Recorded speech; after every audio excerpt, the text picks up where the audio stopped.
Cinema ലോകത്തെ പുതുപുത്തൻ വാർത്തകളും സെലിബ്രിറ്റീസിന്റെ വിശേഷങ്ങളും ഉടനടി അറിയാൻ സബ്സ്ക്രൈബ് ചെയ്യുക മലയാളി ലൈഫ്. ഒപ്പം അടുത്തുള്ള ബെൽ ബട്ടൺ കൂടി ക്ലിക്ക് ചെയ്താൽ ഞങ്ങൾ വീഡിയോ അപ്ലോഡ് ചെയ്യുന്നത് ഉടൻ തന്നെ നോട്ടിഫിക്കേഷനും ലഭിക്കും.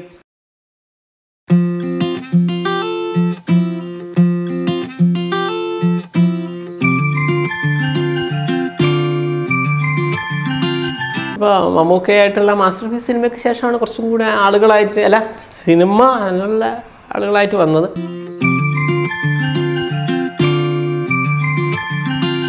ഫസ്റ്റ് ഷോട്ടിൽ തൊട്ടുമുമ്പായിട്ട് നമ്മൾ ചെന്നു, ഞാനും അദ്ദേഹം തമ്മിലുള്ളൊരു കോമ്പിനേഷൻ വന്നു. എനിക്ക് അതിന് തൊട്ടുമുമ്പ് ഷൂട്ടുണ്ടായിരുന്നത്, കുറച്ച് ദിവസത്തിന് ശേഷമാണ് അദ്ദേഹം ജോയിൻ ചെയ്തിരുന്നത്. അപ്പോൾ ഞാൻ പറഞ്ഞു പണ്ഡിറ്റാണ്, അനുഗ്രഹിക്കണം, ഓൾ ദ ബെസ്റ്റ് എന്ന് പറഞ്ഞുകൊണ്ടാണ് ഞങ്ങൾ തുടക്കമിടുന്നത്.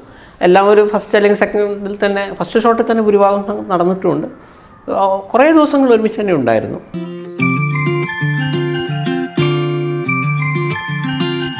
നമ്മളെ ഡയലോഗ് പഠിക്കാനും ഉള്ള ഇതുള്ളത് കൊണ്ട്, പ്രത്യേകിച്ച് വലിയ ക്യാൻവാസ് ആയതുകൊണ്ടും പലപ്പോഴും നമ്മൾ ആ വർക്കിൻ്റെ സീൻ്റെ സമയത്താണ് പലരും, ഞാനെന്നല്ല എല്ലാവരും കാണുന്നത് അങ്ങനെ തന്നെയാണ്.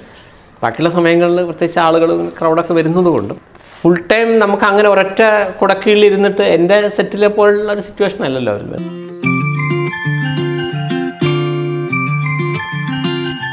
എനിക്കൊരിക്കലും അങ്ങനെ തോന്നിയിട്ടില്ല. എന്നോട് നല്ല, നമ്മൾ കുറച്ച് ദിവസത്തിന് ശേഷം അതേപോലെ എനിക്ക് ബ്രേക്ക് വന്ന് രണ്ടാമത് വന്നപ്പോൾ എന്തൊക്കെയുണ്ട് സന്തോഷം, എന്തൊക്കെ ചെയ്യുന്നൊക്കെ ചോദിച്ചു. എനിക്ക് നല്ലൊരു അനുഭവമായിരുന്നു തീർച്ചയായിട്ടും. പിന്നെ അദ്ദേഹത്തോടൊപ്പം തന്നെ എനിക്ക് അവിടെ ഉണ്ണി മുന്തൻ സാറായിട്ടും അങ്ങനെയുള്ള കുറേ പേരുണ്ടായിരുന്നു. പിന്നെ പൂനം പജുവ, ഞാൻ ശരിക്കും ഒക്കെ ഈ പുതിയ പെൺകുട്ടികളെ കൂടിയാണ് ശരിക്കും ആ സിനിമയിൽ എനിക്ക് പൂനം പജുവയായിരുന്നു എനിക്ക് നായികയായിട്ട് വന്നത്.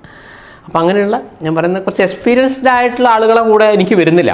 നിങ്ങൾക്ക് നോക്കിയാൽ അറിയാം, ഇപ്പം നടക്കുന്ന ബ്രോക്കർ പ്രേമചന്ദ്രൻ്റെ ലീലാവിലാസങ്ങൾ, ഈ 8ാമത്തെ സിനിമ, ഈ സന്തോഷ് പണ്ഡിറ്റിൻ്റെ 10ാമത്തെ പടവും ബാക്കി എല്ലാവരുടെയും 1ാമത്തെ പടവും എന്നുള്ള രീതിയിലായിരുന്നു. അപ്പോൾ എനിക്ക് ഒബ്വിയസ്ലി ഈ മൊത്തം ആളുകളും സന്തോഷ് പണ്ഡിറ്റിന് ഇതിലേ വരുന്നുള്ളൂ. മറ്റേന്ന് പറഞ്ഞാൽ നമ്മൾ നല്ല എക്സ്പീരിയൻസ്ഡ് ആയിട്ട്, ഞാൻ ഇപ്പോൾ നിങ്ങൾ വളരെ സീനിയറായ ഒരു നടനാണ്, നിങ്ങളെ കൂടെ വരുമ്പോൾ എനിക്ക് പലതും പഠിക്കാനുണ്ടാവും. അത് അറിഞ്ഞോ അറിയാതെയോ നമുക്ക് വരാം, ഒരു ഒബ്സർവേഷൻ കിട്ടും.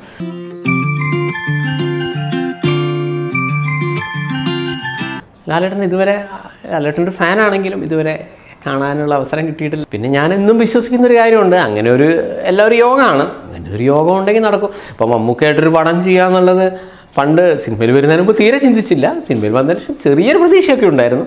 എന്നാലും അതൊന്നും എവിടെ എത്തുന്നൊന്നും ഞാൻ വിചാരിച്ചിട്ടൊന്നുമില്ല. മമ്മൂക്കയെ കാണുന്നത്, ഞാൻ അഭിനയിക്കുന്ന പോട്ടെ. പക്ഷെ അത് നമ്മൾ സ്വാഭാവികമായിട്ട് സംഭവിച്ചു. ഇതേപോലെ എന്തെങ്കിലും ലാലേട്ടനായിട്ടുള്ളൊരു വർക്ക് ഉണ്ടാവും എന്നൊരു പ്രതീക്ഷയുണ്ട്. Entertainment Malayali life.